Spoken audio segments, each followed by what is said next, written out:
मिल जाएगा, चलियो जाएगा।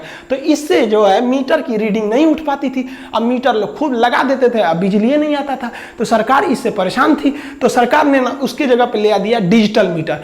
अब अगर आप डिजिटल मीटर लगा देंगे और सोचेंगे कि इस तरह से बीच में न्यूट्रल को काट के बाईपास कर दे हम, किसके थ्रू, अर्थ के थ्रू, तो इस ससुरा जो है ना, इस पे जब रीडिंग लेने आएगा तो इस पे बटन होता है, पहुंचता है, जो देखता है कितना वोल्टेज उठा रहे हैं, कितना एम्पियर उठा रहे हैं, कितना बिल आया है, तो उसमें वो बता देगा कि ससुरा न्यूटरवा काट दिया है, क्योंकि करंट जा रहा है, आ नहीं रहा है, फाइन मारिए इस पे, तो उल्टा और फंस जाइएगा। तो ये वाला जमाना ये उस मोटर पे रहता था जिसमें एगो पट्टी घूमती थी, लेकिन ये डिजिटल में ये काम नहीं आएगा। तो अभी के समय बिजली बिल को कम करने के लिए हावेल्स या बड़ी बड़ी कंपनियों का पावर सेविंग यूनिट आता है। आप एक मशीन टाइप का होता है, इसे लगा दीजिएगा तो ये बिजली को कम कर देता है। ये कैसे कम करता है? तो एक्चुअली ये पावर फैक्टर को 0.8 से ऊपर बढ़ा देता है, यानी लगभग 1 के करीब ले जाता है पावर फैक्टर को, जिससे बिजली बच जाती है। अब ये पावर फैक्टर समझिए, देखिए पावर फैक्टर जो होता है सबसे बेस्ट पावर फैक्टर 1 को माना जाता है, 1। लेकिन पावर फैक्टर आपके घर में 1 नहीं रह पाता है, 1 से कम रहता है।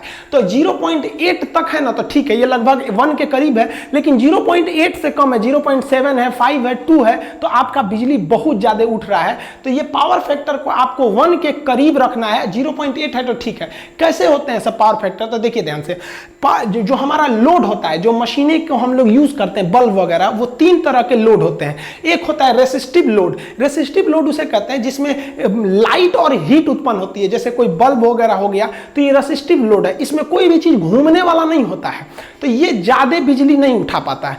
लेकिन अगर आपका कोई इंडक्टिव लोड है, तो इंडक्टिव लोड में क्या होता है, कोई भी चीज घूमने वाली होती है, जैसे पंखा हो गया, मोटर हो गया, कोई भी चीज जिसमें कॉइल का प्रयोग होता है, घूमता है इंडक्शन के द्वारा, तो उसे कहते हैं इंडक्टिव लोड। इसमें कॉइल का प्रयोग होता है। तो ये जो होता है ना, ज्यादा बिल उठाता है। और सबसे कम उठाता है कैपेसिटिव लोड। कैपेसिटिव लोड उसे कहते हैं जिसमें इस तरह के छोटे छोटे कैपेसिटर लगे होते हैं। अब आप बताइए, ये मोटर है, क्या है? ये इंडक्टिव लोड। ये बल्ब वगैरह है, ये क्या है? Resistive load. कैपेसिटर वगैरह लगे हैं, तो ये सबसे कम बिजली बिल उठाता है। अब हम ये समझते हैं ससुरा ज्यादा क्यों उठा लेता है। तो जो अल्टरनेटिव करंट होता है ना, वो वेव की तरह चलता है, सांप की तरह। देखिए सांप चल रहा है ना, तो ये अल्टरनेटिव करंट है। और जो ट्रेन होती है ना, वो डायरेक्ट करंट, अगर सीधे गया तो डीसी डायरेक्ट करंट, ऐसे ऐसे गया तो वो हो जाता है अल्टरनेटिव करंट। तो अल्टरनेटिव करंट बनाने वाला अल्टरनेटर और डायरेक्ट करंट बनाने वाला डायनेमो। तो डायरेक्ट करंट को, डायनेमो को कहते हैं डीसी जनरेटर, अल्टरनेटर को कहते हैं एसी जनरेटर। तो जनरेटर का 2 टाइप होते हैं, उसको नेक्स्ट वीडियो में कभी समझा देंगे।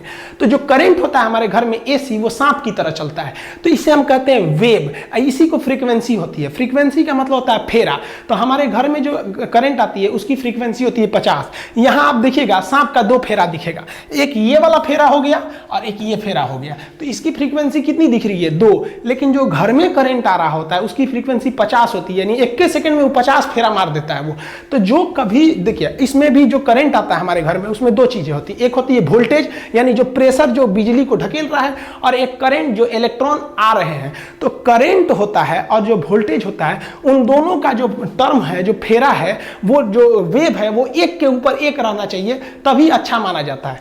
तो जितने भी रेसिस्टिव आपके लोड होते हैं या कैपेसिटिव लोड होते हैं, इसमें देखिए यहां हम काले रंग से बना दिए हैं वोल्टेज और लाल रंग से बना दिए हैं आपका करंट। तो ये दोनों एक ही पर होते हैं, इसलिए आपका जो होता है पावर फैक्टर वो सेम होता है। इसलिए ऊपर नीचे रखिएगा तो कट के 1 आ जाता है, इसलिए इससे अच्छा माना जाता है, इसे भी अच्छा माना जाता है। लेकिन जब आप कभी कॉइल को लगाते हैं, यानी इंडक्टिव लोड को लगाते हैं, मोटर फैन वगैरह को, तो इसमें पंखा जो घूमने लगता है ना, तो ये करंट को रोक लेता है। तो जिस वजह से इसका ग्राफ ऐसे बनता है, काला वाला मतलब वोल्टेज, वोल्टेज का ग्राफ आगे चला जाता है और करंट पीछे रह जाता है। तो वोल्टेज आगे चला गया, करंट पीछे रह गया, तो करंट को ऊपर रख के वोल्टेज से डिवाइड करेंगे तो पॉइंट में चला आता है। तो वही आपका जो पावर फैक्टर होता है ना, वो 1 से नीचे जाने लगता है वहां से। तो इसलिए आपको जरूरी है कि ये जो आपका करंट पीछे रह गया, इसको ढकेल के आप किसके बराबर करिएगा? आप वोल्टेज के बराबर कीजिएगा। लेकिन इस अधूरा होगा ही नहीं, क्योंकि मोटरवा जब चलेगा तो करंटवा पीछे ही रह जाएगा, वोल्टेजवा आगे चल जाएगा। तो इसका एक रास्ता है।